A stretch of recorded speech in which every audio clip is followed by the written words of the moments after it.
Silchar news 24 আপনাদেরকে স্বাগতম জানাই। আজ হলো 7 জানুয়ারি মঙ্গলবার। আজকের কয়েকটি বিশেষ গুরুত্বপূর্ণ খবর নিয়ে আসলাম। আজকের প্রথম খবরটি হলো আধার কার্ড থাকা সকলদের জন্য এসেছে একটি ভালো খবর। গত কয়েক বছর আগেই ভারত সরকারের তরফ থেকে নতুন একটি আঁচনি আরম্ভ করা হয়েছিল, মন্ত্রী স্বনিধি যোজনা। এই যোজনার অধীনে ছোট ছোট ব্যবসায়ীদেরকে শুধু আধার কার্ড দিয়েই 50,000 টাকা পর্যন্ত ঋণ দেওয়া হতো। আর কেন্দ্রীয় সরকারের তরফ থেকে আবার এই যোজনা আরম্ভ করা হয়েছে। ছোট ছোট ব্যবসায়ীরা শুধু আধার কার্ড দিয়েই 50,000 টাকা পর্যন্ত ঋণ নিতে পারিবেন। কোনো সরকারি ব্যাংকের মাধ্যমে আপনারা আবেদন করিতে পারিবেন বলে জানানো হয়েছে। এদিকে আগামী পঞ্চায়েত নির্বাচন অনুষ্ঠিত হওয়া নিয়ে এসেছে একটি জরুরি খবর। পঞ্চায়েত নির্বাচনের অধিসূচনা জারি করার জন্য গতকাল সরকার অনুমতি পায়নি। আজ গুয়াহাটি উচ্চতম ন্যায়ালয়তে পঞ্চায়েত নির্বাচন নিয়ে আবার রায় প্রদান করা হবে। আজ পঞ্চায়েত নির্বাচনের অধিসূচনা জারির অনুমতি লাভ করে নিতে পারে রাজ্য সরকার বলে খবর এসেছে।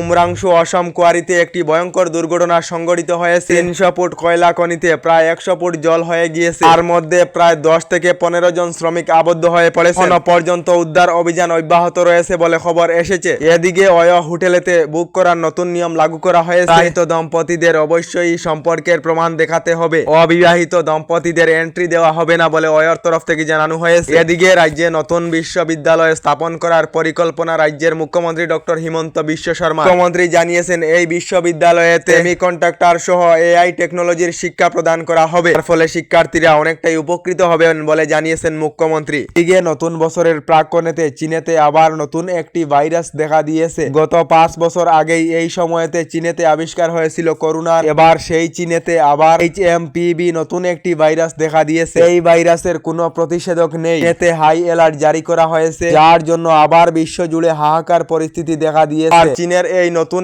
HMPV ভাইরাসেও ঢুকে পড়েছে। ভারতে প্রায় 6টি শিশু আক্রান্ত হয়েছেন বলে খবর এসেছে। এদিকে এখনো পর্যন্ত রেশন কার্ড লাভ না করা সকলদের জন্য এসেছে একটি ভালো খবর। আপনারা নতুন রেশন কার্ড লাভ করেছেন না কমেন্টে নিশ্চয়ই জানাবেন।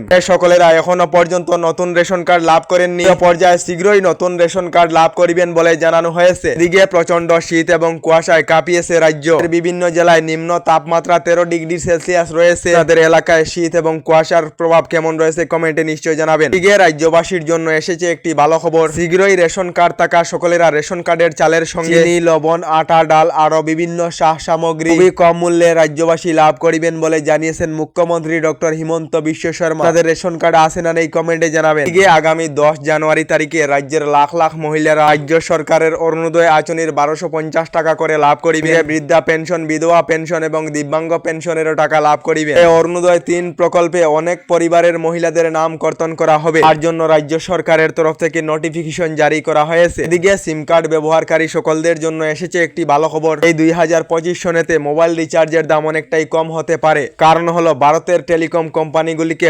পৃথকভাবে রিচার্জের প্যাক নিয়ে আসার জন্য রাইট তরফ থেকে নির্দেশ জারি করা হয়েছে। এদিকে প্রধানমন্ত্রী আবাস যোজনা 2.0 অধীনে দেশ জুড়ে নতুন করে 1 কোটি সরকারি ঘর নির্মাণ করা হবে বলে জানিয়েছে কেন্দ্রীয় সরকার। এবার প্রধানমন্ত্রী আবাস যোজনা 2.0 তে শহরাঞ্চলের লোকেরা আবেদন করিতে পারিবেন বলে জানানো হয়েছে। এদিকে রাজ্যের শিক্ষিত যুবক যুবতীদের জন্য এসেছে একটি ভালো খবর। আগামী মে মাসেতে আবার প্রকাশ পাবে ADRE 3.0। ADRE 3.0 অধীনে আবার 15,000 চাকরির বিজ্ঞাপন প্রকাশ করা হবে। ঘোষণা রাজ্যের মুখ্যমন্ত্রী ডক্টর হিমন্ত বিশ্ব শর্মা। এদিকে বোম্বে হাইকোর্টের তরফ থেকে একটি রায় প্রদান করা হয়েছে। থেকে হিন্দু যুবতী এবং মুসলমান যুবক একসাথে লিভ ইন রিলেশনে থাকিতে পারিবেন এবং বিবাহ করিতে পারিবেন। অর্থাৎ হিন্দু মেয়ে মুসলমান ছেলে অথবা মুসলমান মেয়ে হিন্দু ছেলে তারা প্রেম করিতে পারিবেন, বিবাহ করিতে পারিবেন এবং লিভ ইন রিলেশনেও থাকিতে পারিবেন। বোম্বে আদালতের রায়দানের পর দেশ জুড়ে চর্চা আরম্ভ হয়েছে বলে খবর এসেছে। ডেইলি খবরগুলি ভালো লাগলে আমাদের ভিডিওতে লাইক দিয়ে চ্যানেলটিকে সাবস্ক্রাইব করে নেবেন।